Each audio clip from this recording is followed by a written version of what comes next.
Hi,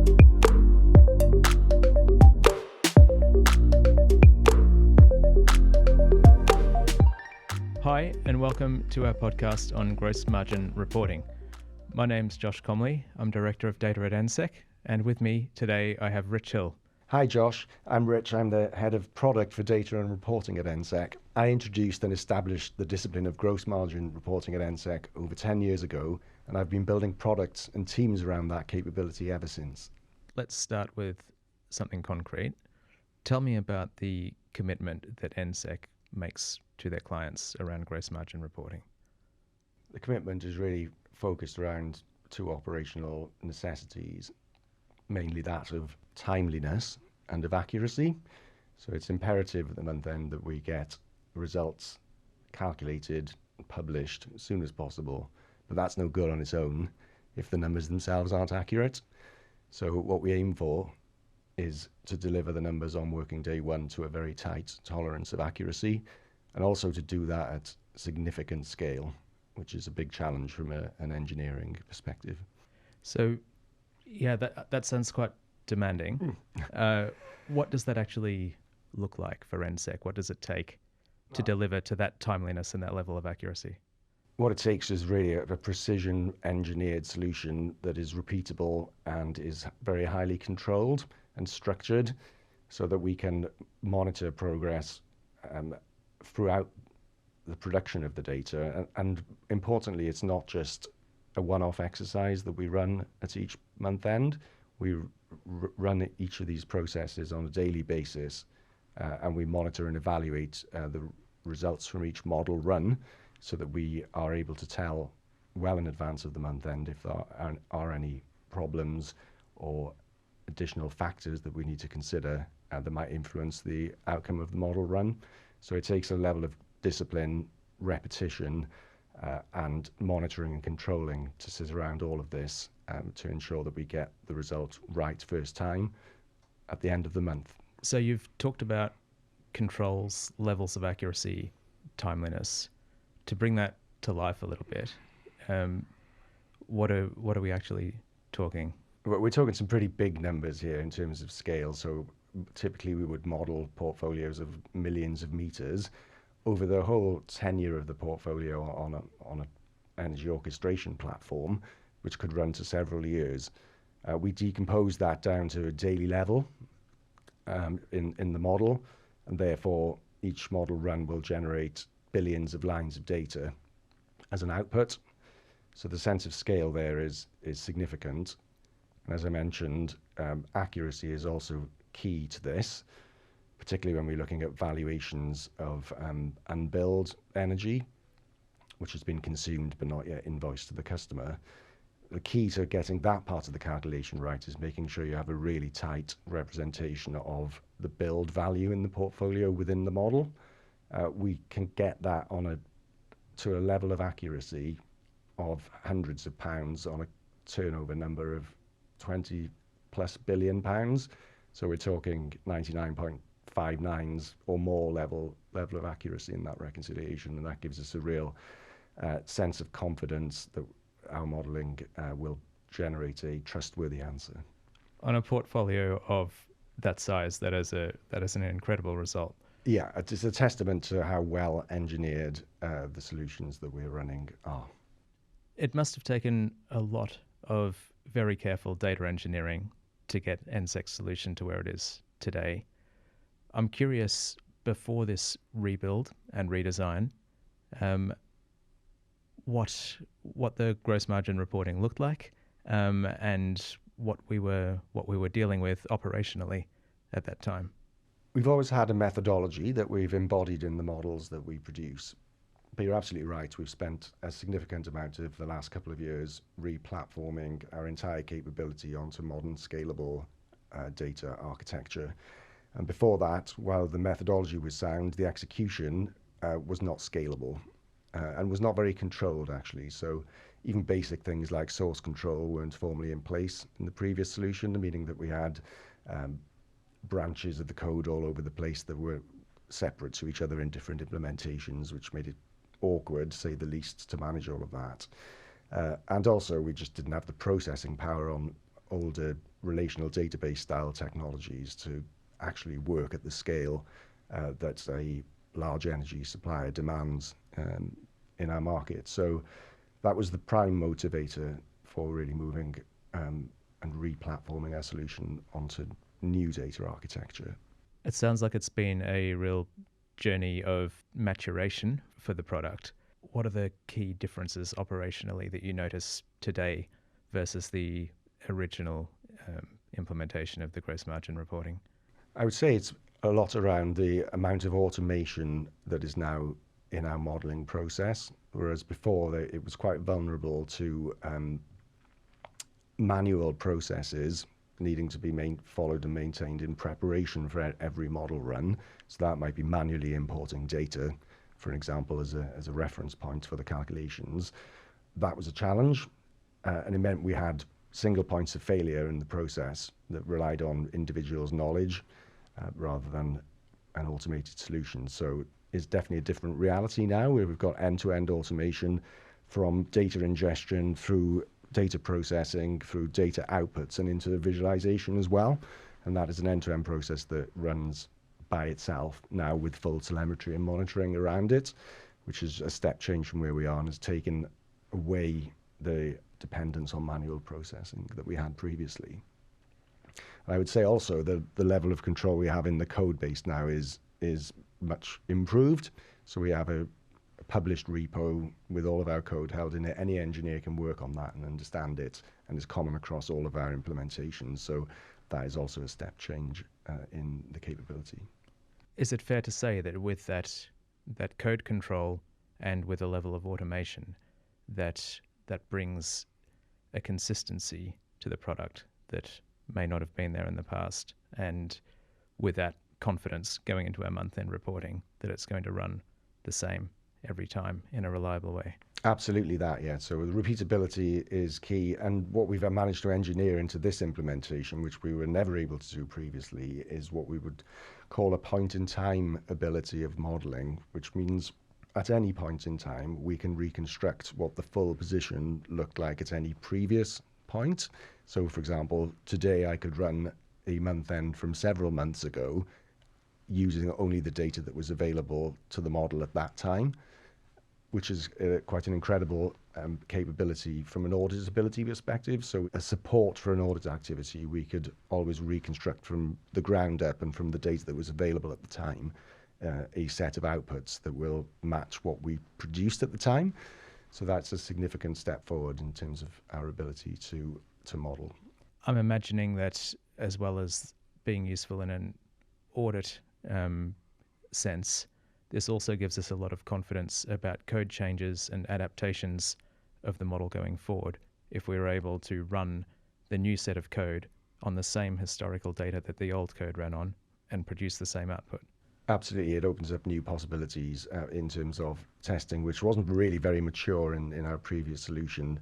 We can apply much more structured approaches to development and testing in this new world. Rich, the energy landscape is a continually evolving one, and our gross margin reporting has to keep up with that landscape. Can you talk about how operationally the gross margin reporting has had to evolve to do that? Change is a fairly constant thing in the sector, albeit the pace of change isn't always that quick by the time various changes have been implemented. We have to try and stay ahead of that. So as an example, with the market-wide half-hourly change that's come in the last year or so, we built ahead for that. So even with limited reference data to work from, we were able to build a model to mean that we were operational on day one.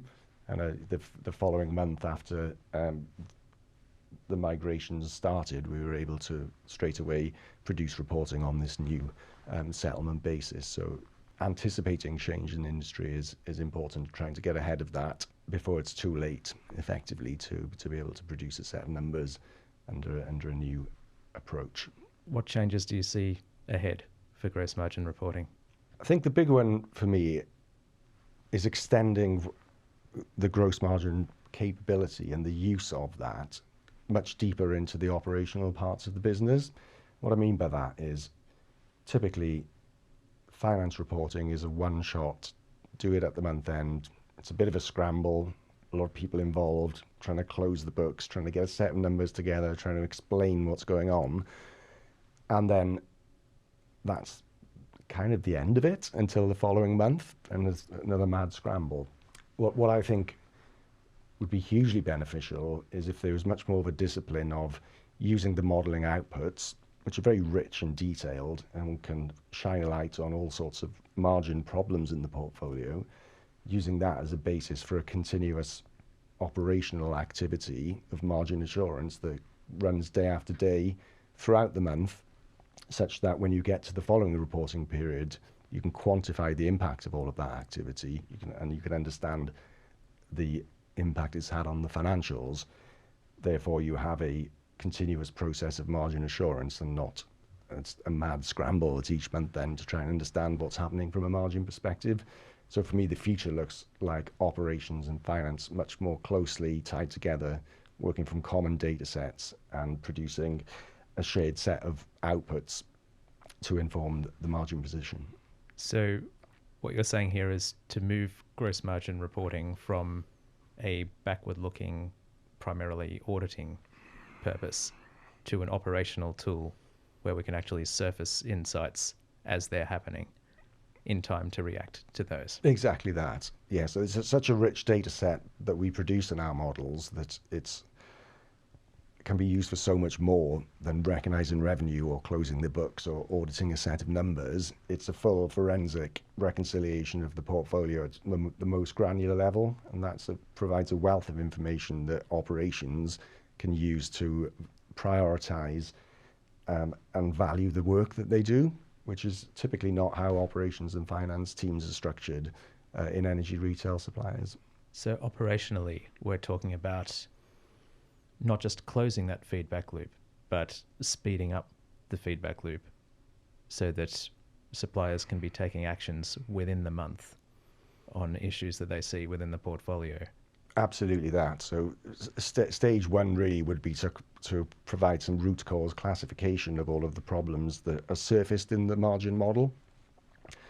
Stage two then would be to automate the resolution of those exceptions to the greatest extent possible, retaining humans in the loop only when absolutely necessary, when problems are genuinely too complex or non-deterministic to be solved by a machine or by AI.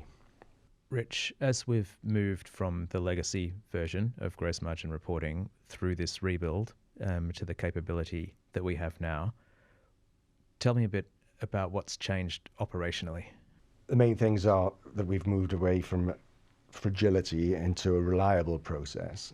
We now have a process that is repeatable and observable, so we can get the right people looking at the results as they're being produced or immediately after they're being produced, to validate the results of the calculations and the model, and to provide a level of trust and confidence through controlling that the results are reliable. But when you've cracked the operational problem of producing the numbers, that leaves a lot more time for doing what arguably commercial people and finance people should be doing at the period end, which is understanding what the numbers say about performance and relating that back to operational realities out there in the business.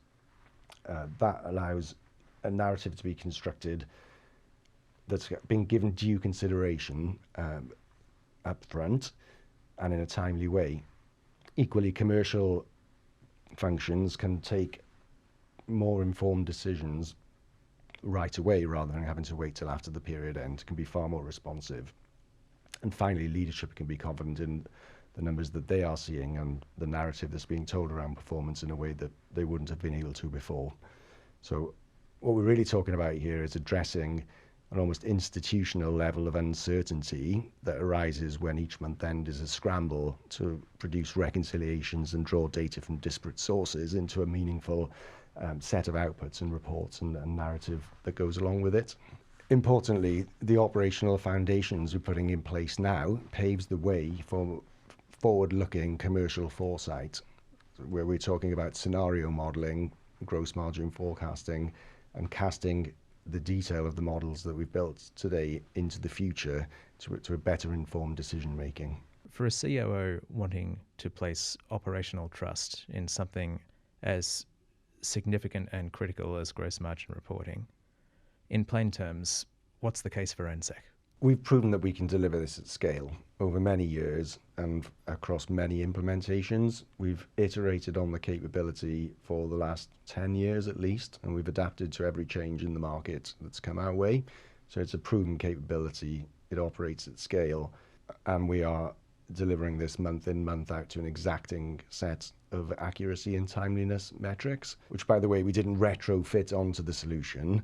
We built the solution to meet those service delivery targets, and that is our guiding light whenever we develop the solution further, is to ensure we maintain those super tight accuracy and timeliness metrics. So that on its own gives you a sense of how we approach this and what differentiates us in the market. So trust has been engineered into this solution from day one. We aim for a standard of reliability, of scalability, of accuracy, and of timeliness in everything we do. And in order to guarantee that, we wrap controls and reports around the model solutions as well, so that any anomalies can be detected, explained, and understood in the context of the overall business performance. Rich, to round off, is there anything else that you would like the audience to know? I would just say that the Chief Operating Officer, who has absolute confidence that numbers will land accurately and on time, is much more free to think about what comes next rather than what might go wrong. And that's really the power of knowing. Rich, thank you very much for your time today and for speaking with me around gross margin. Thanks also to our audience for watching or listening to this podcast. Please keep your eye out for more podcasts we've got coming around gross margin.